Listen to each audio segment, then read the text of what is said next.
Welcome to AK TV news. నిజం నిప్పులాంటిది. ప్రొద్దుటూరు మాజీ శాసనసభ్యులు రాచమల్లు శివప్రసాద్ రెడ్డి గారికి మాతృవియోగం.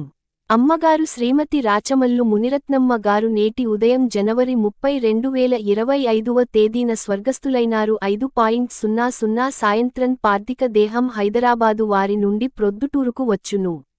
కీర్తిశేషులు రాచమల్లు మునిరత్నమ్మకు ఆత్మకు శాంతి కలగాలని ఏకే టీవీ న్యూస్ ఛానల్ ద్వారా వారి వైఎస్ఆర్సీపీ పార్టీ ప్రజా ప్రతినిధి ఎమ్మెల్యే రాచమల్లు శివప్రసాద్ రెడ్డి వారి కుటుంబానికి ప్రగాఢ సానుభూతి తెలుపుతూ మరిన్ని వార్తలు కోసం చూస్తూనే ఉండండి మీ ఏకే టీవీ న్యూస్. నిజం నిప్పులాంటిది.